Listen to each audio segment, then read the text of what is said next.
Bonjour, bienvenue sur Jésus Africa Money dans l'invité avec Philippe Simo.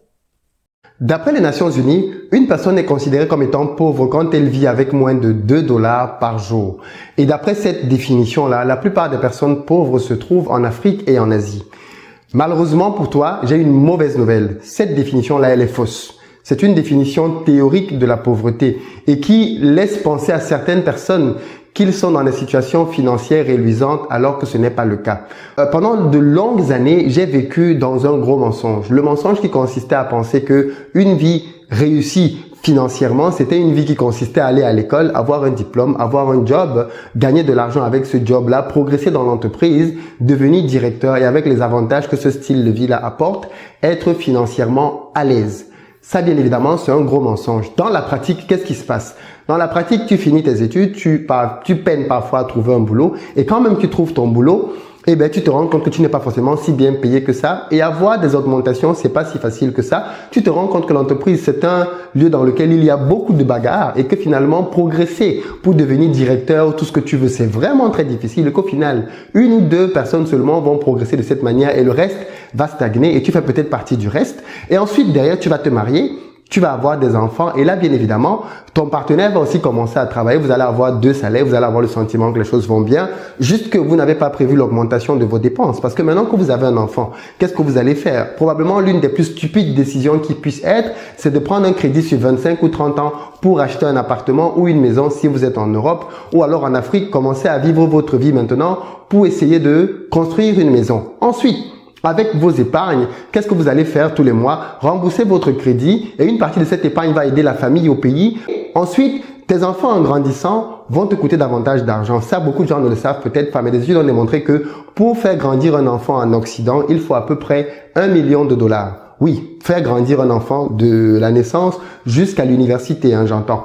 Et ça, bien évidemment, est-ce que tu y as pensé? Si tu as 3-4 enfants, ça fait 4 millions de dollars. Tu peux faire la conversion au pays, en Afrique, faire grandir un enfant, même en Afrique, ça coûte très cher. Quand tu l'amènes jusqu'à l'université, bien évidemment, eh bien, tu ne te rends peut-être pas encore compte de cette réalité aujourd'hui. Mais avec le nombre d'enfants que tu vas avoir et le fait qu'ils vont grandir vite, eh bien, l'argent que tu as aujourd'hui sur lequel tu penses que tu as encore une marge va très vite s'émietter, en fait.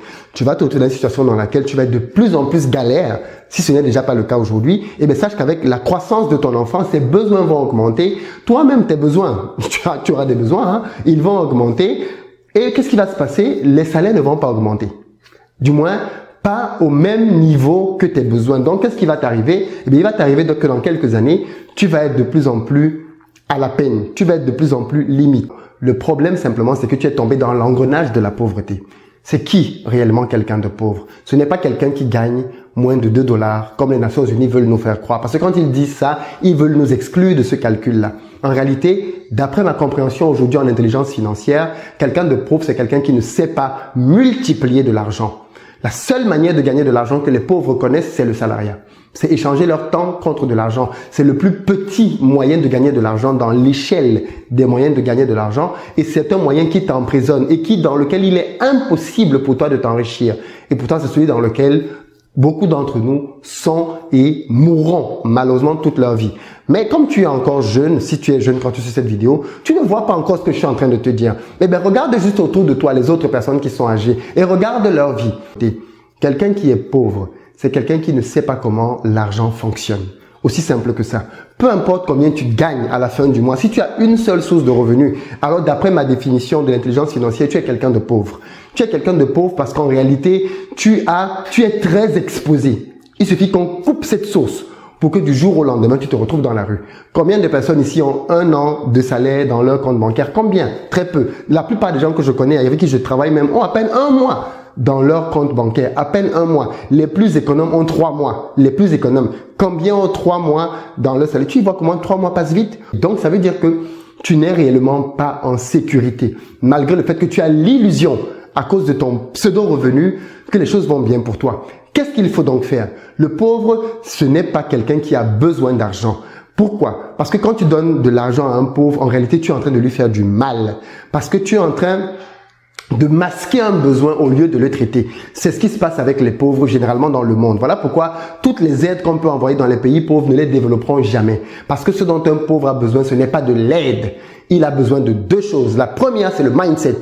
Il a besoin de changer sa manière de penser par rapport à l'argent. Parce que l'une des caractéristiques des pauvres, c'est qu'ils pensent très mal par rapport à l'argent. Et la deuxième chose qui caractérise les personnes justement qui sont pauvres et qu'il faudrait que tu puisses changer, c'est qu'elles n'ont aucune intelligence financière. L'intelligence financière, c'est ce qui va t'expliquer comment on fait pour gagner de l'argent, comment on fait pour l'épargner, comment on fait pour le multiplier. C'est tout. Aussi simple que ça. Comment faire pour gagner, comment faire pour conserver, comment faire pour multiplier. Est-ce que tu sais faire ces trois choses? Rien que pour gagner de l'argent, je suis sûr que tu connais peut-être une seule manière. Eh bien, il y en a au moins 50. Je dis, moi, je connais au moins 50 manières de gagner de l'argent. Toi, tu n'en connais qu'une seule probablement, c'est le salariat. Et c'est la plus petite de toutes les autres manières. Et ce sont